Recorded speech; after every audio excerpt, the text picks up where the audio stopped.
Thank you for this interview and this show. It's very kind of you कि आप लोग आए।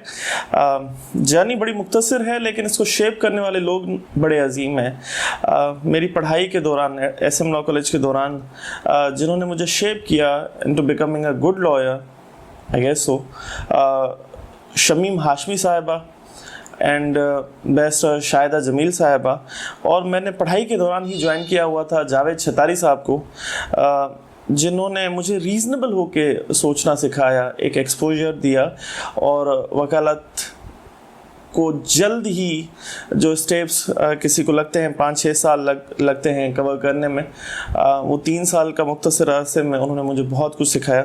उसके बाद I started my own firm 2020 में विद माई पार्टनर्स। हम 4 पार्टनर्स ने स्टार्ट की, बड़ी हम्बल स्टार्ट थी एंड उसके बाद we are in front of you and अल्हम्दुलिल्लाह for whatever we have achieved and अल्हम्दुलिल्लाह फॉर जो हम कर रहे हैं और इंशाल्लाह जो आगे होने वाला है।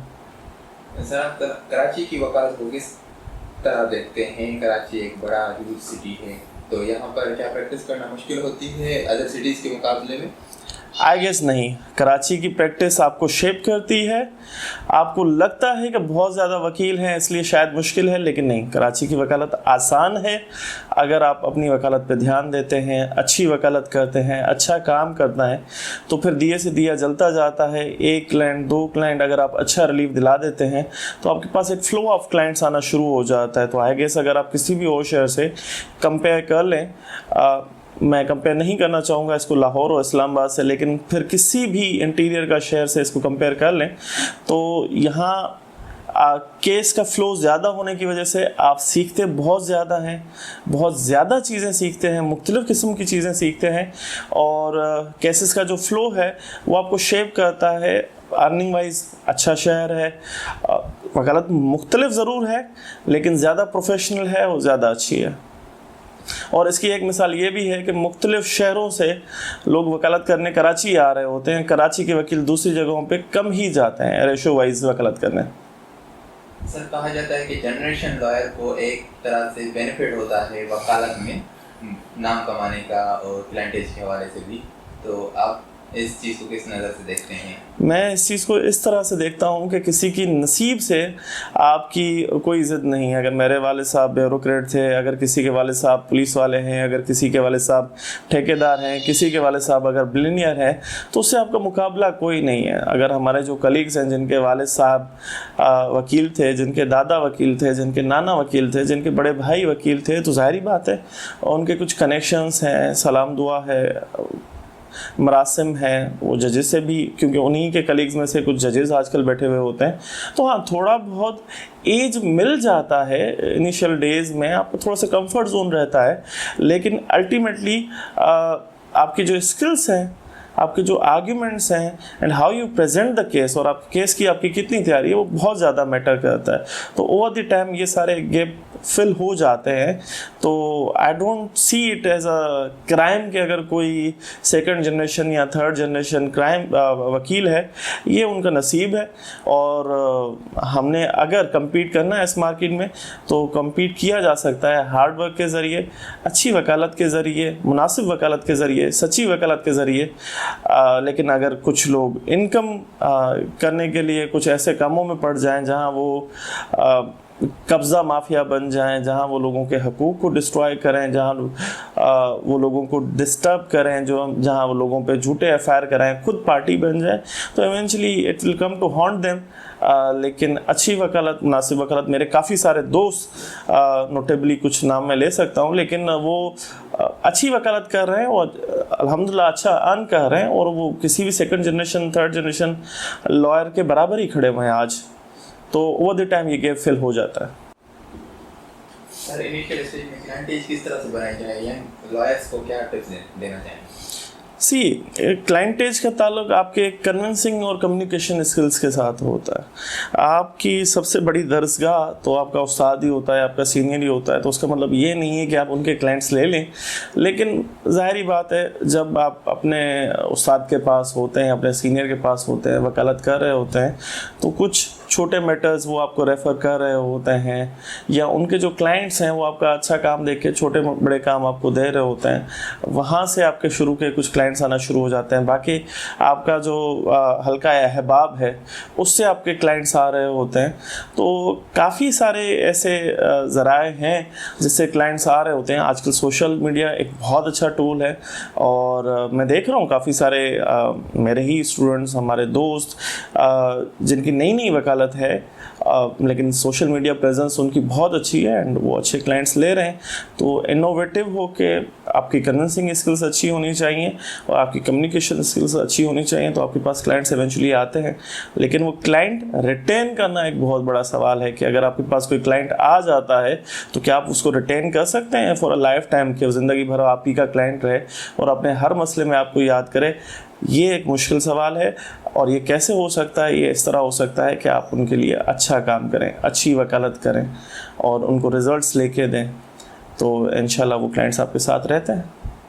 सर क्या सीनियर सपोर्टिव ज़्यादा होते हैं या फिर जस्ट वो कहते हैं रगड़ा लगाने में माहिर होते हैं? क्योंकि यंग एडवोकेट्स कहते हैं कि सीनियर जस्ट फाइलें उठवाते हैं, बाकी काम सिखाने से दूर ही रहते हैं। मेरे उस्ताद मुझे कहा करते थे कि सीनियर जूनियर का ताल्लुक नसीब का होता है। आपको नहीं पता आप किसके पास ज्वाइन कर रहे हैं, और सीनियर को नहीं पता होता कि मेरे पास कौन ज्वाइन कर रहा होता है। हर किसी का सोशल एक्सपोजर बहुत या सोशल जो परफॉर्मा होता है वो बहुत अच्छा होता है। कोई ये नहीं बताता कि मैं कोई जालिम इंसान हूँ, या कोई ये नहीं बता रहा कि मैं आपके पास आके आप ही के क्लाइंट्स लेके चला जाऊँगा। लेकिन इवेंचुअली अच्छे सीनियर्स हैं, बहुत ज़्यादा है। और अगर कोई ये कह रहा है कि सीनियर सिर्फ फाइलें उठवा रहे हैं, तो जगह आपने खुद बनानी होती है किसी भी फर्म में। कुछ बच्चे हमारे पास भी आते हैं इंटर्नशिप्स करने, वो 4 हफ्ते की अपनी इंटर्नशिप करके चले जाते हैं। लेकिन कुछ ऐसे बच्चे होते हैं जो मेहनती होते हैं, हार्ड वर्किंग होते हैं, जो हमारे लिए सपोर्ट होते हैं, तो उनको हम खुद चाहते हैं कि रिटेन करने। इवेंचुअली देखिए, शुरू में आपकी जो वकालत है जब आप सीखने जाते हैं तो वो ऑब्ज़र्व करने का काम होता है। शुरू में आपको कोई बड़ी कोई एप्लीकेशन या कोई बड़ा का केस चलाने के लिए नहीं दिया जाएगा। आपको प्रूव करना पड़ता है खुद को अपने सीनियर के पास, और जब आप खुद को प्रूव करते हैं उसमें टाइम लग सकता है, लेकिन वो टाइम 2-3 महीने से ज़्यादा नहीं होना चाहिए। अगर 1 साल बाद भी आप उसी पोजीशन पे हैं जिस पोजीशन पे आप पहले दिन थे, तो ये आपके साथ जुल्म है। लेकिन अगर आपको मौके मिल रहे हैं खुद को प्रूव करने के, फिर भी आप नहीं करें, तो इट्स योर फॉल्ट। तो बात सिंपल है, आपको खुद को मनवाना पड़ेगा। कंपटीशन बहुत ज़्यादा है। हर साल मेरे पास भी कोई 60-70-100 के करीब सीवियाँ आती हैं। सीवी आपकी कितनी अच्छी है, आप कितना अच्छा खुद को प्रेजेंट करते हैं, आप हाउ यू कैरी योरसेल्फ, और आपका काम कितना अच्छा है, इवेंचुअली किसी भी फर्म में आपकी पोजीशन वही चीज़ें डिसाइड करेंगी। सर जनरेशन गैप को आप किस नज़र से देखते हैं अभी इस सिचुएशन में, इस करंट सिचुएशन में? जनरेशन गैप है, बिल्कुल है, और स्पेशली अगर इस चीज़ को लिंक कर दिया जाए एआई के साथ, तो डेफिनेटली एक जनरेशन गैप नज़र आता है। लेकिन जो हमसे सीनियर लोग हैं उनका एक्सपीरियंस कभी एआई उनसे नहीं छीन सकता। उनके एक्सपीरियंस से हमेशा सीखना चाहिए, और अगर हम एआई से इनोवेटिव चीज़ें ले रहे हैं तो उनको इनकॉर्पोरेट करना चाहिए। तो ये जो सीनियर्स और जूनियर्स का कंबाइंड रिदम है, जिसमें सीनियर अपना एक्सपीरियंस ला रहा होता है और जूनियर या यंगस्टर्स जो हैं वो अपने इनोवेटिव आइडियाज़, एआई और टेक्नोलॉजी ला रहे होते हैं, तो ये एक अच्छी स्ट्रेटजी है जिससे केसेस जीते जा सकते हैं और कन्विंसिंग केस बनाए जा सकते हैं। सर एआई की आपने डिस्कशन की, तो वकालत में कितना बेनिफिट देती है एआई ड्राफ्टिंग के हवाले से या फिर अपना केस बनाने के हवाले से? एआई एक देखें, तुर्कों के टाइम पे प्रिंटर ईजाद हुए थे, तुर्कों ने कहा नहीं ये हराम है और उन्होंने उसको छोड़ दिया, तो वो सारी दुनिया से पीछे रह गए मुसलमान उसकी वजह से। ये इट्स अ नोन फैक्ट जो सबको पता है। कभी हम तस्वीर बनवाने के मुखालिफ थे, आज हम सब तस्वीर बनाने के शौकीन हैं। जिन्होंने कहा था कि तस्वीर हराम है, वो भी आज बढ़ चढ़ के तस्वीर बना रहे होते हैं। टीवी के लिए कहा गया था ये एक शैतानी आला है, उसकी मुखालफत की गई थी। आज बढ़ चढ़ के हर कोई टीवी चला रहा है, देख रहा है और चाहता है कि वो टीवी पे आए। इसी तरीके से न्यू टेक्नोलॉजीज़ होती हैं, उसके फ़ायदे भी होते हैं, नुकसानात भी होते हैं। अगर आप मोबाइल ज़्यादा यूज़ करेंगे तो वो ज़ाहिर बात है आपको एंजाइटी और डिप्रेशन देगी, आपकी प्रोडक्टिविटी उस तरीके से नहीं रहेगी। आप you have to be connected with the life ना। अगर आप AI की बात कर रहे हैं तो उसको आप किस तरह कमांड दे रहे हैं। अगर आप सिर्फ AI पर रिलाई कर रहे हैं अपने पूरे केस बनने के लिए तो इट्स अ डेंजरस एरिया और आपको अवॉइड करना चाहिए। हाँ, आप अपना केस बना लें, उसका एक ड्राफ्ट आपके पास रेडी हो, एक रफ ड्राफ्ट की सूरत में, एक स्ट्रक्चर की सूरत में, उसको आप इम्प्रूव करने के लिए, बेहतर बनाने के लिए, उसको अच्छे तरीके से प्रेजेंट करने के लिए तो AI का इस्तेमाल आई वुड सजेस्ट कि करना चाहिए आपको। लेकिन आप कम्प्लीटली AI पर रिलाई कर रहे हैं तो आई रिक्वेस्ट एवरीवन जो AI यूज़ करता है कि उससे अवॉइड करे कि कम्प्लीटली AI पर रिलाई करे, उसको बाद में देखे ही ना। क्योंकि उसकी करेक्शंस के लिए आपको पता होना चाहिए रीज़नेबल होके कि जी क्या चीज़ इसमें होनी चाहिए और क्या नहीं होनी चाहिए। तो yes, AI as a good thing हर किसी को यूज़ करनी चाहिए। ड्राफ्टिंग में आसानियाँ पैदा करती है, आपके केसेस को पढ़ के आपको समरीज अच्छी बना के देती है। लेकिन अगर आप ये समझ रहे हैं कि वो आपको कम्प्लीटली रिप्लेस करके जो ह्यूमन टच होता है, जो काफ़ी सारे केसेस के लिए ना ज़रूरी होता है, जैसे फैमिली केसेस में ह्यूमन टच बड़ा ज़रूरी होता है, वो इमोशंस जो जुड़े होते हैं एक बच्चे के साथ, फैमिली के साथ, वो बहुत ज़्यादा इंपॉर्टेंट होते हैं कि आपके आर्ग्यूमेंट्स में या आपकी ड्राफ्टिंग में कहीं ना कहीं नज़र आए। वो AI नहीं ला सकता। लेकिन अगर आप अपने एक स्ट्रक्चर के साथ चल रहे हैं, वो अपने एक ड्राफ्ट का स्ट्रक्चर बनाया है, आपको क्या चाहिए इस ड्राफ्ट से और इस AI से क्या रिजल्ट चाहिए, तो फिर AI लाजमी इस्तेमाल करना चाहिए। It's a very good thing, it's a very good innovation. Sir, bar politics क्योंकि आप इनडायरेक्ट इन्वॉल्व हैं, डायरेक्ट इन्वॉल्व तो नहीं है, कभी बार में ऐसा नहीं हुआ, लेकिन आप बार पॉलिटिक्स में जैसे यंगस्टर्स आजकल ज़्यादातर मेजोरिटी में आ रहे हैं, तो जैसे हाई कोर्ट में इन्वॉल्व हो जाते हैं तो बार पॉलिटिक्स में हो जाते हैं, तो आप इस चीज़ को कैसे देखते हैं कि यंगस्टर्स को क्या पहले वकालत डेवलप करनी चाहिए या फिर बार पॉलिटिक्स में जाना चाहिए, क्योंकि वो चीज़ उनको हाईलाइट करती है? बात बड़ी ब्रूटल है, लेकिन मैं ज़रूर कहूँगा अगर कोई खातून यंगस्टर ये समझती है कि मैं बहुत ज़्यादा खूबसूरत हूँ और मैं वकालत ना करूँ और मैं खूबसूरती पे चल जाऊँगी इस वकालत के शोबे में, कि नहीं चलेगी, इवेंचुअली वो फेड अवे हो जाएगी। अगर किसी यंगस्टर को ये लगता है कि मैं अपनी पढ़ाई, अपनी वकालत, अपनी लिटिगेशन को डेवलप ना करूं और किसी अच्छे बार पॉलिटिक्स के सियासतदान के साथ चलता रहूं, तो इवेंचुअली एवरीवन इज़ रिप्लेसेबल। आपसे ज़्यादा कोई एक्टिव आ जाएगा, आपसे ज़्यादा कोई अच्छी यूनिवर्सिटी खुल जाएगी, वहाँ के कुछ बच्चे आ जाएंगे, तो आप रिप्लेस हो जाएंगे। सबसे ज़रूरी बात तो ये है कि आप बार पॉलिटिक्स करें या ना करें, आप अपनी फाउंडेशन और स्टैंडिंग बनाएं। और आपकी फाउंडेशन और आपकी स्टैंडिंग, बार भी वकीलों की बार है और आपकी फाउंडेशन और स्टैंडिंग वकील बनने में है, अच्छा वकील बनने में।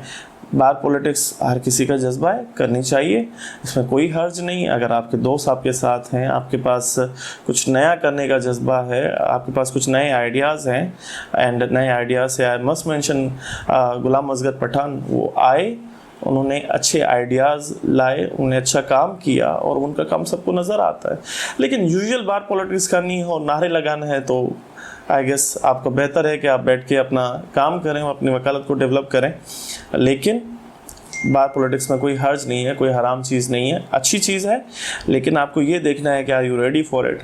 अगर आप समझते हैं आप रेडी हैं, आप कुछ डिलीवर कर सकते हैं, तो whatever age you have, उसके एक रिस्ट्रिक्शंस हैं, उसकी सर्टेन क्राइटेरिया है कि आपकी KBA की इतनी इन्वॉल्वमेंट होनी चाहिए। हाई कोर्ट या नॉन हाई कोर्ट का कोई उससे ताल्लुक़ नहीं है।